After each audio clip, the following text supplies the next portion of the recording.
N'hésitez pas à venir vous abonner si ce n'est pas déjà fait, mais il paraît que les personnes qui s'y abonnent deviennent de meilleurs photographes. Je dis ça, je dis rien.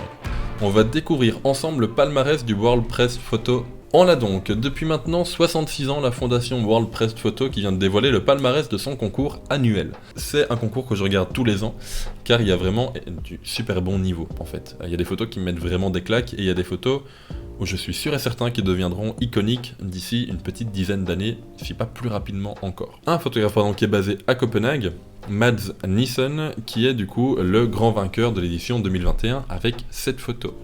C'est donc une scène qui a eu lieu le 5 août 2020 au Brésil et qui nous montre Rosa, qui a 85 ans, qui est cette dame ici, qui est dans les bras d'Adriana, une infirmière au foyer de soins à Sao Paulo. Alors que le pays et le monde entier est meurtri par la pandémie, cette photo a interpellé le jury grâce à l'espoir qui émane de ce portrait. C'est en effet le premier câlin que Rosa recevait après 5 mois d'isolement dû aux mesures sanitaires en vigueur depuis le mois de mars 2020 au Brésil.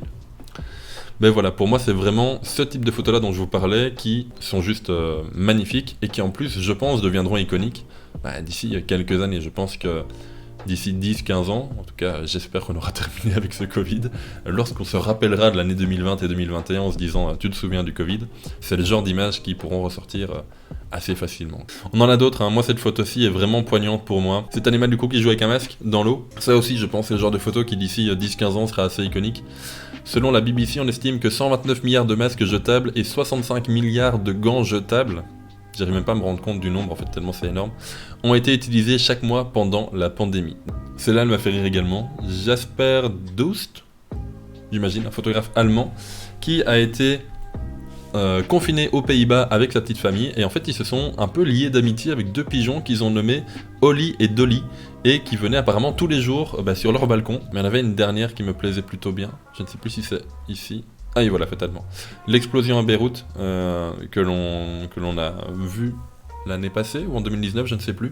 C'est une photo qui est horrible dans la scène, je vais dire, mais qui est, je trouve, très très belle au niveau de sa composition, au niveau de ses couleurs, etc.